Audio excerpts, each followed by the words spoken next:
what you think it may be the essentials books or DVDs that the mentalist should, aspiring mentalist should learn to understand that mentalism is not like magic. That mentalism is something different. Maybe Marco starts first. I would say Animan, the Jinx, the original magazine. Yes.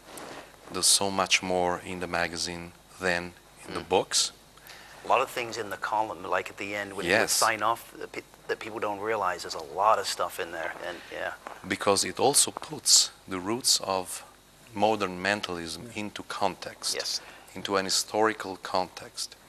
And then you can understand the difference between what the mentalists in the past they were doing compared to Animan and people who came after or contemporary with Animan like Joe Daninger.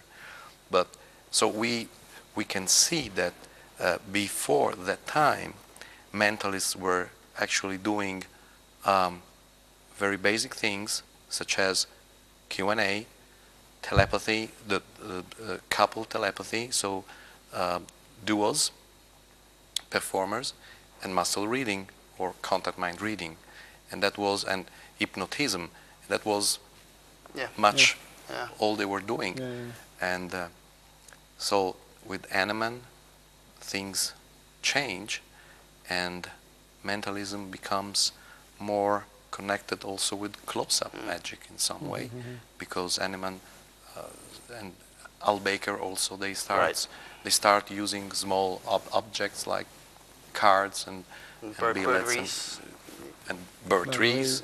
Yes. So I think the Jinx. We have of course Tony Corinda. That's an obvious choice. I would say everything that Steve have written so far. Thank you. And in the next future also.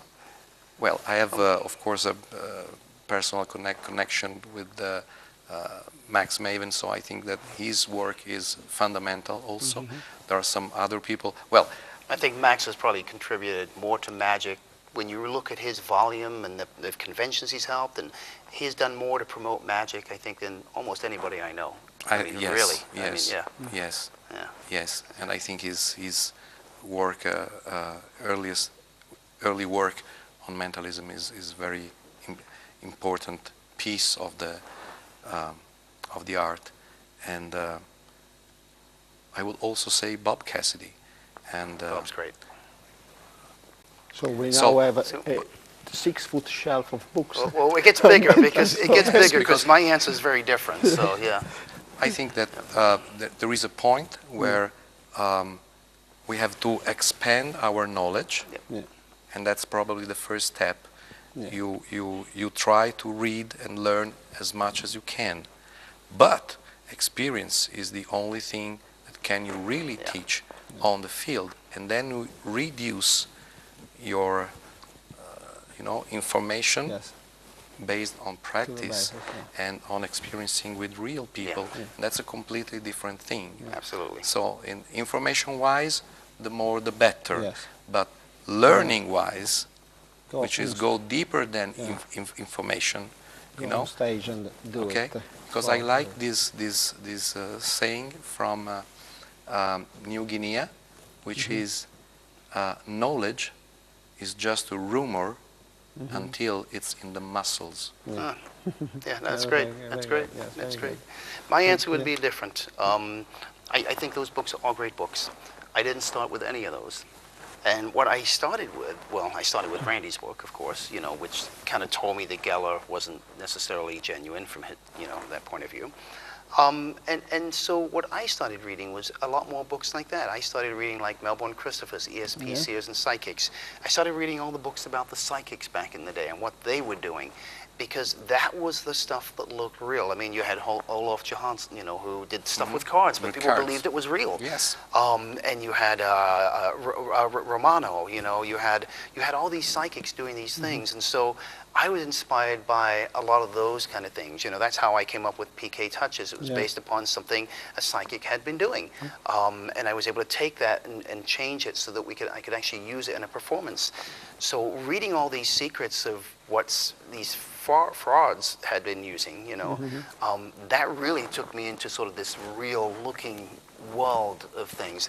And I think sometimes we can get too many tricks and we get too bogged down. Sometimes when you hand somebody a book with a lot of methods in it, they keep looking for that holy grail and they don't stop and look at one thing. But when you see something that a psychic may have got away with, you go, wow, that works, and you work at it. And because you read it in a book, you kind of put your own slant, your own presentation on it, you know. And I think it might be, it'll be rare if I do another DVD that doesn't accompany a book, because it's like you said at the beginning, they get too much information from that. They try to act like that, they try to be like that, but from a book you get such a vast amount of knowledge. The other thing that I tell people when they say, how do I learn to be a good mentalist? I tell them, watch TV and watch the evangelists, because they are fantastic showmen. You know, they're here, they're there, they can make you cry, they can make you laugh, you know, and if you watch that, that will improve you 100% if you try to emulate that in some form. Yeah, that's fantastic. I have a controversial question, which is about street mentalism. Yes. Which is almost what we touched upon, the mixture of magic and mentalism, but yeah. Because of course street magic was very much in fashion in the past years, but now we are having a new generation of street mentalists, which street mentalists, which terrifies me a little bit, because you know, you stop someone cold in the streets and you impose doing something on them, and they didn't ask for it, and you know, it's just, I can say it's not my style. Not mine either, but it's no different than street magic. It's no different than street magic though, because that's almost the same kind of thing, or, you know, people stopping to hypnotize you in the streets, like. What do you think about that? To me, that's pushing it. You know, when you start doing hypnotism in the street to somebody and they're having to lay there, you know, that's not a. I think you're putting them in almost. Whether it works or not. You're putting them in an embarrassing situation that they didn't choose to, because you've caught them in a very awkward moment, and they almost don't have a choice. You know, and I think people should have a choice, but you almost get that if you do walk around mentalism or walk around. You know, magic in a restaurant. You know, people, they didn't come to see you, yet you're coming to their table. So it's no different. I think it really is, it depends on how forceful that performer is on the street. And you do see some of the young guys now that go on the street and they really force themselves on people that don't necessarily want to be in that situation. I agree with you on that, That's fantastic. I just can thank Can I do one more thing for you real quick? Well, okay, so think of any city in your mind, okay, in the world. Not London, not Paris. You got it? I'm going to play something with you real quick. I'm going to lay, here, I'm going to lay, oh, you know what, do you have a pen? I may have one here somewhere. Let me see what I've got. Oh, here we go. Perfect. Get my good one, thank you. Take that pen, okay? And what I'm going to do is, I'm going to take that one's dirty. I'm going to take a piece of paper, and I'm going to take this paper, and I'm going to put it right there like that. And if you'll just put the pen right about there, that'll be good. Yeah, good.